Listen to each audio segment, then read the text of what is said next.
नहीं निश्चित प्राकृतिक विपर्य कहले कौन बन्या बात्या आसब केवल नुह आम अदिनिया वर्षा को मध्य प्राकृतिक विपर्यर तालिकाभुक्त कलु पानी रे बुड़ीबा साप कामुड़ा वज्रपात यहाँ गोटे गोटे प्राकृतिक विपर्य तेणु पत्थर खसवाटा एवं प्राकृतिक विपर्य पाई ही पत्थर खसुची तेणु आम सेटा को किमिति लोक आगामी दिन रे क्षतिग्रस्त न हे से सब बड़ चैलेंज आम पाखे प्रकृति में उत्तर पूर्व भारत में यह घटी थाए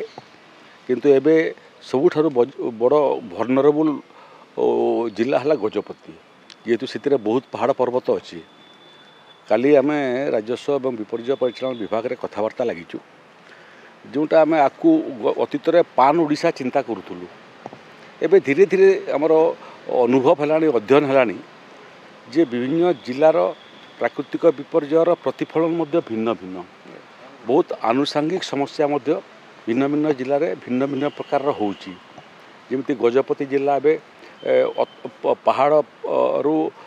लैंडस्लाइडिंग गोटे बड़ समस्या है कलिंगा घाटी कथा आप उल्लेख करते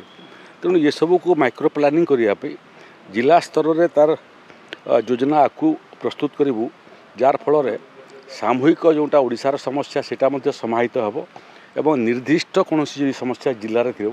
सेटा को मध्य समाहित होगापी आमको सहज हे।